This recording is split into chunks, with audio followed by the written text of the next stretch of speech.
Hi there, folks. My name is NovaWrap24, and welcome to the NovaWrap, your one-stop location for your simulation release news and goings-on from the week that was. So here we are on the first day of August in 2021 for another episode, which is going to be a little bit briefer than normal this week, but it is coming to us a little bit later. So, fair's fair, evens all evens out in the end. Anyway, so we're going to start the episode today with, of course, it's not really a release, but it kind of is a release. It's the release of Microsoft Flight Simulator for Xbox. It has finally arrived on the Xbox platform, and as well as at the same time, we also saw the release of Sim Update 5 for our PC users. Now, whilst it has been mostly it's arrived with, so we say, mixed reactions to people. A lot of the Xbox users that I'm talking to have been absolutely loving it. They've been loving the experience. Most PC users also had a great time with it as well. Well, actually, maybe not most, but the most that I have spoken with and have spoken with me, that have interacted with me, and in fact, the Sim Update 5 experience for me was very, very smooth, and I had no issues at all. There has also been a lot of negativity surrounding it from other extended members of the flight simulation community. So it's had some teething issues, had some issues with that, and of course there has also been a hot fix come out as well to address many of those issues as well. So the best thing I can say is, as I said, it's a great news. It's a great welcome to be able to share the skies with our Xbox, with our console virtual aviators as well. It's great to have them on board. And one of the great things about this as well is that if you are a user of the PC version or a user of the Xbox version, is that your profile actually syncs between the two platforms. So for any of us anybody who uses both, your hours will count towards your profile. Or for example, if you ever want to spend some time on one platform versus the other, you'll still be able to come back and all of your time will come across. So, and it's also great to be able to share the skies because it is cross-platform multiplayer. So for those who do want to share the skies with younger pilots or newer, maybe not younger, but newer aviators who are joining Xbox, you are able to do so, and it is a wonderful experience. And we're very fortunate that on my Twitch streams recently, we were joined by several Xbox users as well as PC users in our community flight. So it's great to be able to share the skies there as well. But yes, as I said, overall, it's been for some users, it's been a rough ride with Sim Update 5. But for myself personally, I had no issues with Sim Update 5. I had a couple of issues with some third-party add-ons, and once I took them out, and as I said, I just removed them. I took them back out of my community folder because, of course, I start with a clean community folder when I do my updates. I didn't have any issues. Ironically, I've actually had more issues since the hot fix than the actual Sim Update 5 itself. But hopefully, if you were having issues with Sim Update 5, hopefully those have been resolved. Please bear in mind, folks, that a lot of developers still have not updated to support Sim Update 5, most notably Fly-by-Wire. They have actually pulled their content from the Microsoft Marketplace and advised users to remove their version of the Fly-by-Wire A320 unless you are wanting to help them test their current development and experimental builds. All right, so with that news, let's move on to the rest of the release news for the week, with the release from Orbix of their latest airport for Microsoft Flight Simulator, of that being Fall City Airport. Now, this is an interesting one. So this is a port over from, or sort of not port over, it's an update from a previously released version of this airport for FSX. It's been revitalized, updated with all the materials, all the fun stuff that makes MSFS just a great sim. It's come out to give you somewhere to explore in the Pacific Northwest. Now, this gives us a single runway ops, sort of GA airfield in the middle of nowhere. It's a private airstrip, so you've got a bit of some challenging, not so much challenging approaches, but just some beautiful scenery to go through here as well, and just generally looking like a really cool airport. If you are a previous owner of the previous edition of it for the Legacy ESP Sims, you get a discount as well. Otherwise, if you want to pick this one up new, you can pick this one up for the great price of $4, $4 or your original equivalent, available now from Orbix Direct.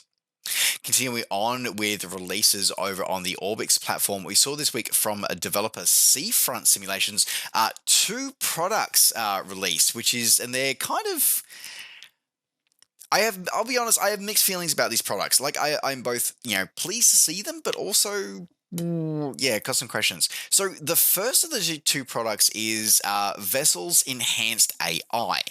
So this is basically a model replacement for some of the default leisure and ship traffic models that ship with Microsoft Flight Simulator.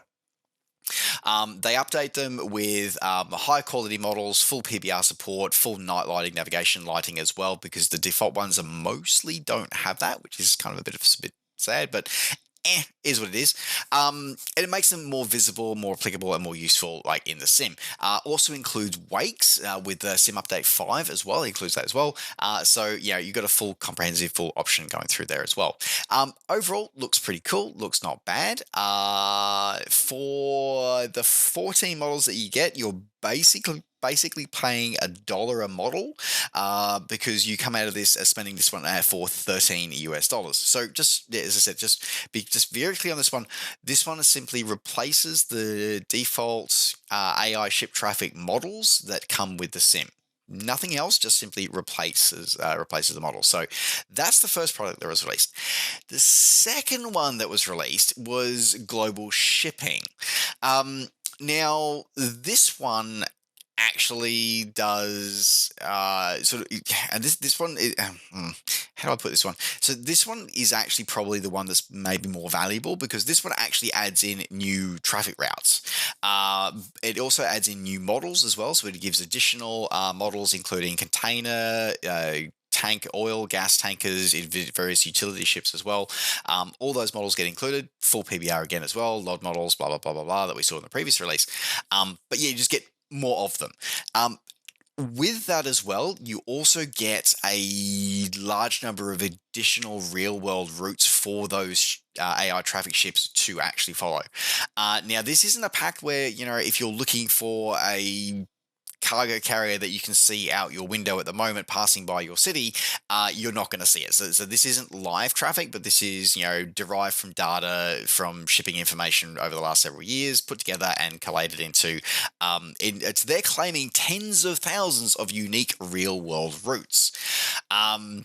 So yeah, I mean, this looks pretty cool, pretty awesome.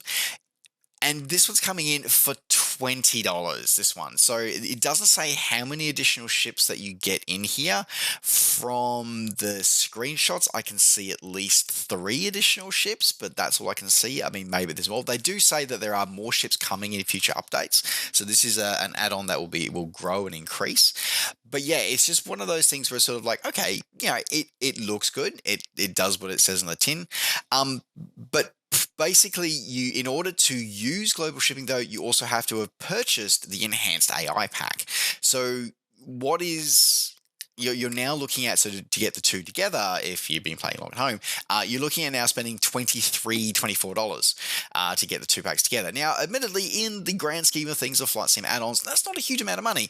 But at the same time, I just cast my mind back to the global shipping project that was initially released for FSX and Prepared, and has, at least in a couple of early forms, is making its way onto MSFS as well. And that's got very high quality models as well. I don't know if they've all been updated to support PBR and stuff like that as well, but it has everything that this one has. So it's interesting that this is directly competing against a very well established and very high quality freeware product. Admittedly, the freeware one is definitely is not, as far as I'm aware, like it's been a hot minute since I've looked at it, but it definitely is still under development. They're still learning, figuring out their way along with the new sim. So it's interesting the position that Seafront Simulations has put themselves at, particularly with the price point. So, but it does sort of put them in, where they've set the price point previously for their other ship releases. So, interesting. But yeah, as I said, if you want to pick this one up, as I said, enhanced AI vessels coming in for $13 US.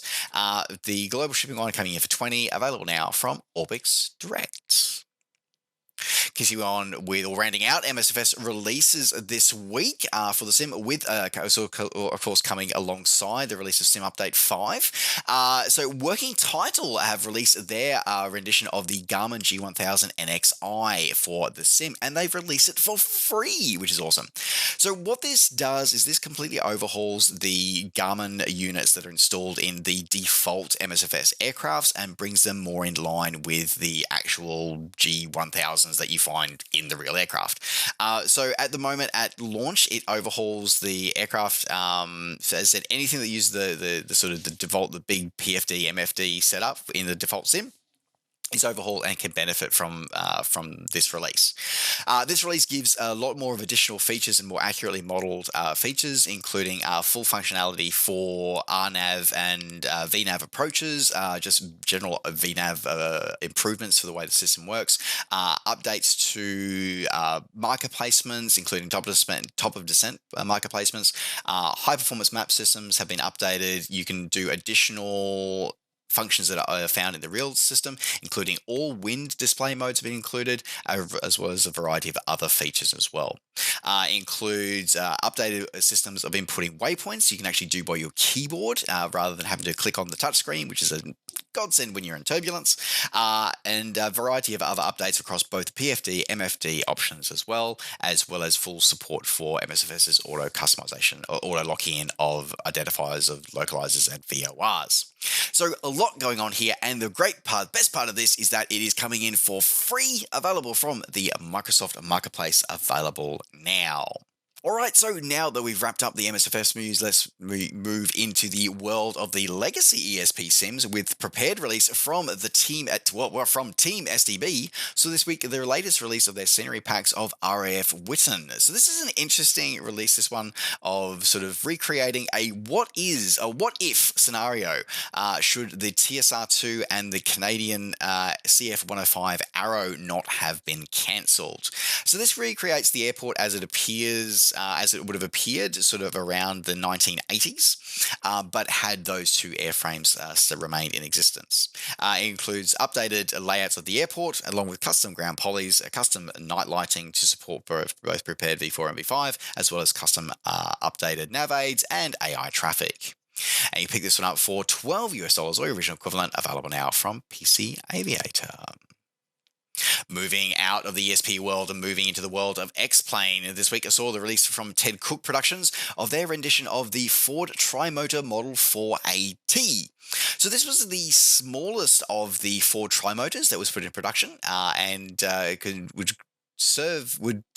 build a reputation as being not only a reliable aircraft for passenger operations throughout the world, would also be able to operate in various regional, rural, and bush operations, and would to be very successful as both a commercial passenger service, as well as in sightseeing tours, business, and military operations throughout its lifetime as well. Now, this particular package gives us a detailed rendition of the aircraft, including a very nice external model. Internal model is a little rough, but I think they do the best that they can from that one. It is derived in a way from the developer's previous release of the 5AT variation of this aircraft. Now, this particular package includes a variety of different versions, including the wheeled, ski, and float versions of the aircraft, in a variety of historical liveries and historical options with full detail and history about each one. It includes custom F-Mod sound set, full 4K PBR textures used throughout, as well as custom options for modern avionics if you do wish to desire, with a few mod cons. And you pick this one up for $26 or your original equivalent, available now from explain.org. Moving into aviation of a very different kind, this week saw release into early access of a interesting title by the name of Aggressor. So this is a pixel art style sort of quasi button masher kind of shoot 'em up, but with a real physics engine behind it. So it looks kind of interesting, as it's very much the arcade style of simulator, the arcade end of simulation, but it's kind of fun looking sort of button masher for this one. So this basically sets you in a sort of arena style sort of setting of sort of taking on last man standing kind of thing, or Team Fortress kind of, sort of capture the flag kind of options with various different game modes. Various different ideas set basically around the Cold War era, sort of. So you've got a wide variety of aircraft that you can fly. Don't expect anything to be sort of, exactly like IRL, but as I said, it's kind of fun, looks kind of quirky, something a little bit different. Now, stress with this one, this is in early access. A lot of the game features are still not there. Only one of the game modes is there, and a lot of the progression system has still not been finished yet and finalized yet. But if you're looking at supporting the dev and spending a few dollars on this one, you might be able to get this one up and have a bit of a support for this one. You can pick this one up for $20 US or your original equivalent, available now on Steam. And moving out of flight simulation, moving on to the track to round out the NovaWrap this week from a developer Milestone. We saw this week for Ride 4 their latest DLC with the release of their Italian style pack 2. This pack gives us 5 new bikes exclusive to this pack, as well as 10 additional events. The bikes you get are the Aprilia RSV 1000R, the Augusta Rival 800cc, the Aprilia RSV 1000R 2003 version. So you got the racing modified and the standard variant. Ducati 888 SP5 and SP5 racing modified versions are all included. Now you can pick this one up for $5 US or your equivalent, available from Steam for PC users or from your favorite platform of choice for your console, available now. And with that, folks, that rounds out the NovaWrap this week. Thank you very much for joining me. Just a bit of a notice for everybody. The NovaWrap will be going on a bit of a hiatus for a couple of weeks. So I have some other matters that will be acquiring my attention. So I'll not be producing the news video for at least next week. Is definitely off, and possibly the week after, depending on a few things that are happening around me. So keep an eye out for when it comes back here on Twitter or here on YouTube, on Twitter, on my Facebook page. Otherwise, folks, thanks very much for watching. Take care, safe skies to all, and we'll see you next time. Bye for now.